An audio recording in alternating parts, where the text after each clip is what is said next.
তার মধ্যে যে কয়টা নাম বললেন আমার কাছে পরিমণি আছে, মিম আপু অনেক অনেক বেশি আমার কাছে মনে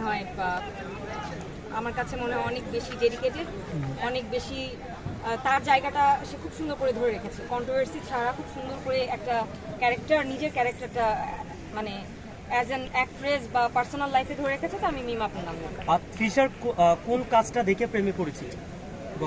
অনেক কাজ তিশাপু তো, আমি তো সেই অনেক ছোটবেলা থেকে তিশাপুর নাটক দেখে আসছি, তারপর এখন সে চলচ্চিত্রেতেও আছে। তো তিশাপুর এমন কোনো কাজ নাই যেটা থেকে ভক্ত না হওয়ার মতো না, সবগুলো কাজ। আচ্ছা, ছেলে আর্টিস্ট যারা নায়ক রয়েছে বাংলাদেশে কাজ করছে, এর মধ্যে কাকে বেশি ভালো লাগে আপনার? যদি ৩-৪ জনের নাম বলতেন। এই বর্তমানে কাজ করছে যারা, শরীফুল রাজ, সিয়াম খুব ভালো কাজ করছে, ওয়াই নট। আমাদের নিশু ভাই আছে, খুবই ভালো কাজ করছে, একরকম ফ্যানই বলা যায়, তাই তো। শাকিব খান তো অলরাউন্ডার, উনি নাম্বার ওয়ান। ওনার নামের সাথে আপনি সবাইকে এখানে আনতে পারবেন না, মানে আনাটা ঠিকও হবে না। তো ওনাকে আলাদা রাখতে হবে। আপনি বলতে পারবেন না শাকিব খানকেও ভালো লাগে, সিয়ামকেও ভালো লাগে, তাহলে তো ওনার সাথে কম্পেয়ার করা হবে। ওনাকে আমরা কম্পেয়ার না করি। আপনাকে আমি দুটো প্রশ্ন করে শেষ করে দেবো। হ্যাঁ। একটা প্রশ্ন হলো, আপনাকে তো প্রশ্ন করা শাকিব খানের একটা ভালো দিক, একটা খারাপ দিক।